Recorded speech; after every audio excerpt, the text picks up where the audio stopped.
Taiwanese is another language. Taiwanese is kind of the same thing. Like you have Mandarin Chinese, which is the official language, which you write and you read and you speak in school, you know, and it's like the proper language. And then you have Taiwanese, which is just spoken, and you know, everybody mixes their own slang into it. And depending where you grew up in the mountain area, ocean area, south or north, you know, everything is a little bit different. And there's no rule how to write it either. Wait, yeah. So nobody writes Taiwanese? They just started that recently. I think maybe like, I don't know, a decade, two. I don't want to be wrong, but it's very recently. Like I tried learning that too, and it was a mess. I'm like, oh my God, it doesn't make sense. I've seen, oh man, like to me that's kind of, there's like, in my head, right? I only been to Taipei, which is it's like someone coming to Hawaii and be like, I went to Hawaii. And it's like, yeah, but you stayed on Kalakaua Street. Yeah. Like did you really go? Like, that's how I feel, right? I only went to Taipei. But the biggest companies from Taiwan are like tech, like communications. And so it's like, you know, superconductors, and they're at the forefront of the technology world, right? So it feels like they would have that right away when it comes to, let's write it. Boom. Like now it's in our keyboard on our phones, and it's like easy to translate, but I guess not. You mean can't, for the Taiwanese for language? Like yeah. I mean, so what they do in Taiwanese language is they use how it sounds, and then they use the Mandarin Chinese characters to write it out. Kind of like Pidgin. That's why I say there is no rule to it. Just the way that you pronounce it, you find a similar word, you know.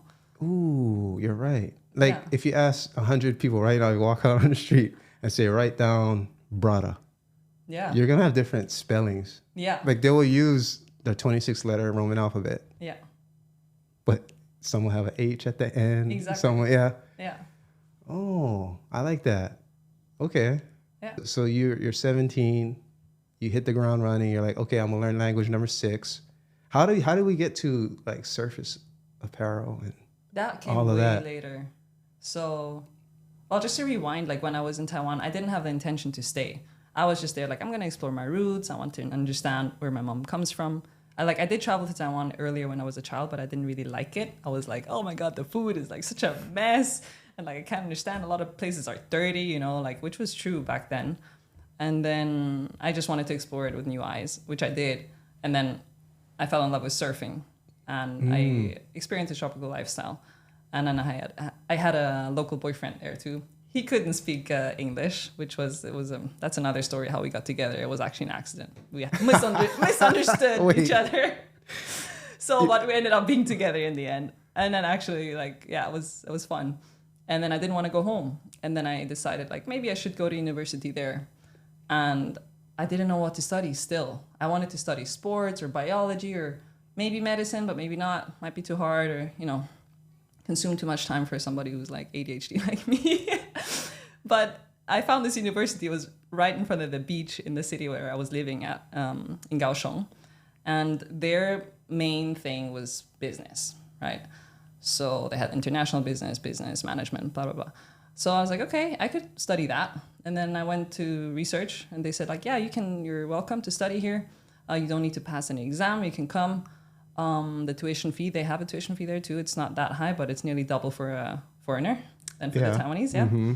So, and then the only problem was you have to learn in Chinese. Everything is taught in the Taiwanese, Mandarin Chinese language.